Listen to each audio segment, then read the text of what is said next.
When journalist Mitch Albom first published Tuesdays with Morrie in 1997, there were few expectations for a slim, inspirational book penned by a sports reporter. 4 years later, Albom's writing on his relationship with his dying college professor continues to resonate with readers. Tuesdays with Morrie has sold over 5 million copies, spent 194 consecutive weeks on the New York Times bestseller list, and inspired an Emmy-winning television movie starring the late Jack Lemmon. For Albom, the success of the book has been just one part of a multifaceted career. He continues to write for the Detroit Free Press, where he's been named the #1 sports columnist in America 13 times by his peers. Currently, his radio program, The Mitch Albom Show, is simulcast daily on MSNBC, and I am pleased to have him on this program for the very first time. Welcome. Thank you, Charlie. It's nice to be here. I see you primarily on Sports Reporters, you know, Sunday because of Sunday morning, yeah, and because of ESPN. It's just a good time to watch. So I don't see the daytime radio program. What's the first love for you? Writing? Writing. Yeah. Still is. For all the, you know, we live in a country where you think, oh, you get on television and radio, that's supposed to be the pinnacle. Yeah. I still would say when I get to sit alone with a typewriter or a computer, I'm at the happiest. Yeah. And who has been sort of a role model for you? I mean, is it somebody like Jim Morrie, or is it somebody like Red Smith, or is it somebody I started that as a musician, so my role models were all playing. I gave up on those a long time ago. You know, you're interesting. Somebody said, I thought about reading your story. I'm interrupting you, but somebody once said that if Ronald Reagan had met Nancy Reagan earlier, he would have had an Academy Award-winning movie career and would never gone into acting. Yeah. If you've made success as a musician. Oh, no doubt. In this town, I mean, they're not far from where we're sitting. There were a lot of doors slammed on me that ultimately nudged me in the direction of in fact, I took my first journalism job because you could do it during the day, and I was a musician at night playing in local piano bars not far from here, and so I needed something to do during the day, and I volunteered at a local newspaper, and one thing led to another, and I found that at least they were welcoming my work, unlike the music world, and I ended up in it. So I'd say role model-wise, I kind of gave up on all that, and I just wanted to be happy and creative. Do you believe the fact that you didn't make it as a musician had to do with just breaks, or it had to do with talent? I mean, did you come to some conclusion about your musicianship? Let's go with the breaks on that one, Charlie. I don't know. I mean, somebody else might say talent. It was the early 80s. Drugs were really big. I wasn't a drug guy. I therefore was immediately outside of a lot of the music world that was going on. Maybe if I had stayed in it a little bit longer, something else would have happened. But it's interesting. I meet more musicians now and play in a band with writers, you know, who are really bad musicians, but we get to play some really good venues than I ever would have if I stayed in music, probably.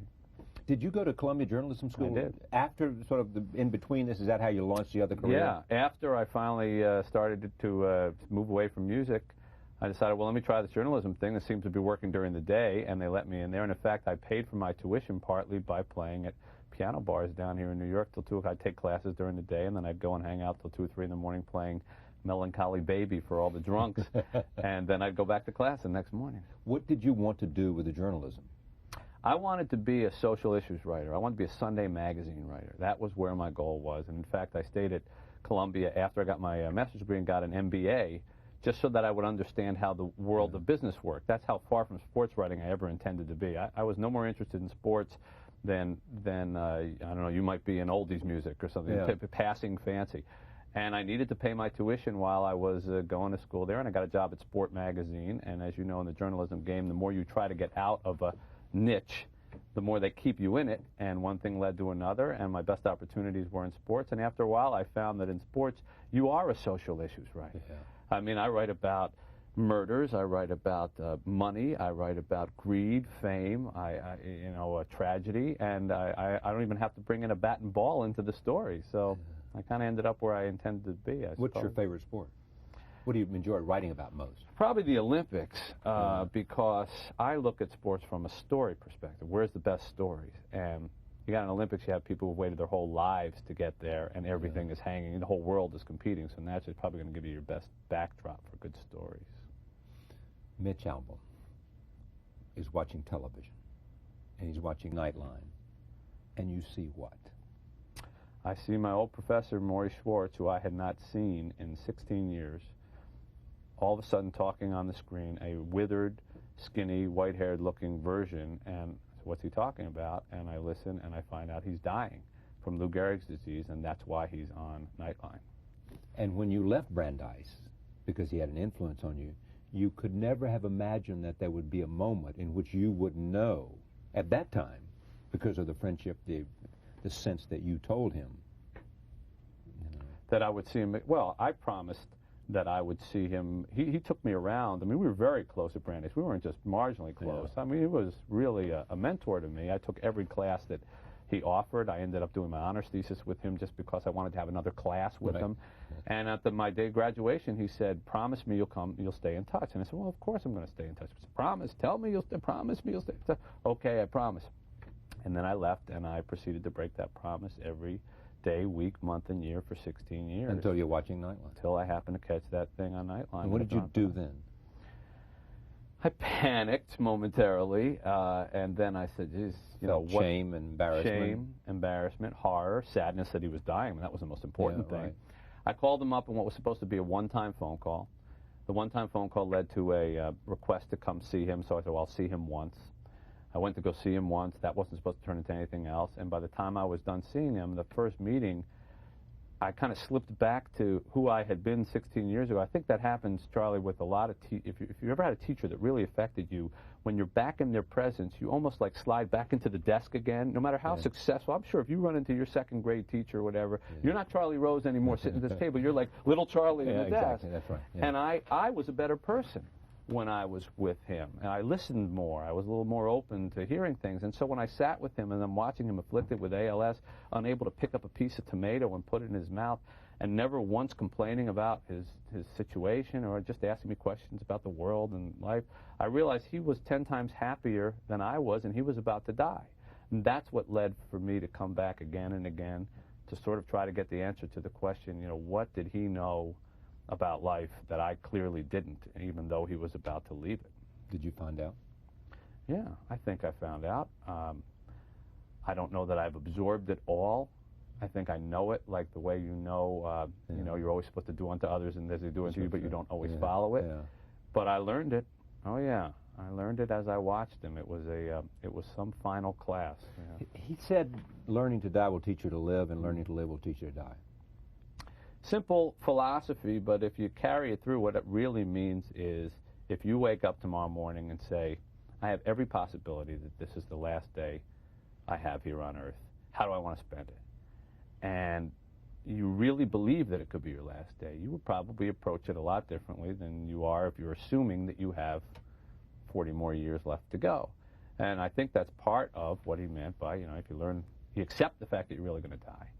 And then if you learn how you want to die, with grace, with dignity, what you want to be able to say at the end, you know, I've made peace with the people I love. They know that I love them. I have good relationship with them. That's how I want to go out. I want to feel like I've accomplished the things I wanted to do, and I paid attention to the important things.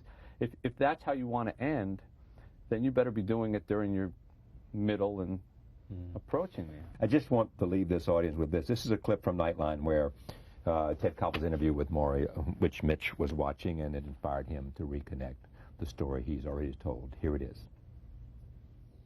Morrie, that was 70 years ago that your mother died. And it still chokes you up. You are so brave and cheerful about your own condition now. And I just wonder why it is that something that happened so long ago is so much more painful to you. Ted, that has nothing to do with bravery. All it has to do with feeling.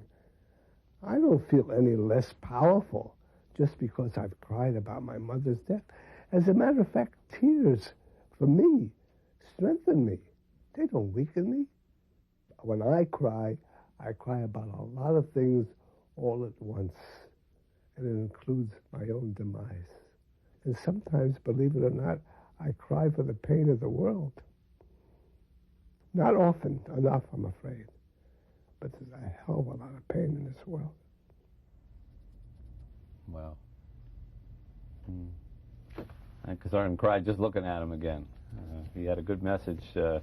One of the things I think I took most from talks like that was that Morrie would say, we're all more alike than different. We all think we're so special. And then we get to the end and we find that he dies just like the guy in Africa dies, just like the guy in South America dies. It's one of the things that the Human Genome Project has done. It has shown us how we giving all us a have map. essentially the same genomic We're more like structure. we wanted to think we were. Yeah, I don't want to be that much like somebody else. Well, but it's done in the other thing, too. I mean, it sort of says there's no basis for racism. There's no basis for some of the kinds of biases and prejudices that are inherent in Which is some true. of, You know, and it goes against the American idea, which is declare your independence, you are uniquely you. Well, that's all well and good, but you're not that different. And when you start to think of everybody as more like you can feel their pain a little bit more the way you would feel your own. You and the family split the money from the television and all the other things. Yeah. The advance money went to pay his bills, and then when it turned out that there was more, then we decided to split. And it just goes to the family, and you know. Well, actually, we're starting the family and I, Charlotte, his widow, and I are starting a project, a foundation to foster mentoring. We're trying to figure out if we're going to put it in Michigan or Boston, where they are, but try to bring older people, and younger people together the way that Morrie So and I everybody were could brought experience together. this kind of thing. Yeah, hopefully, in a perfect world, yeah. Where do you think you'll be 5 years from now? You. I mean, I know everybody wants you to write a television series, or they want you to write one thing or the other, thinking that this magic can strike again. Well, I have finally set my sights on writing another book and have agreed to after 6 years, and it's not going to be Wednesdays with Morrie or Thursdays with Morrie. I promised there would be nothing like that. I'm not a franchise. I'm not a self-help author, and I've resisted all those opportunities. But I hope I'll be writing with some kind of sense of inspiration, some kind of sense of purpose, and I hope I'll be going a little slower than I am now, because there's still too many moments where I feel Morrie going, slow down. Slow down. Hey, smell the roses. Don't you remember? Tuesdays with Morrie, an old man, a young man of life's great lessons. Mitch is also on MSNBC and also on television in Detroit, and continues to write a column and appear on ESPN on the Reporter Show on Sunday. I thank you for coming. I hope we can come together again and talk about sports. I really do. That would be my pleasure. Thank you. Thank you, Charlie. Thank you for joining us. We'll see you next time.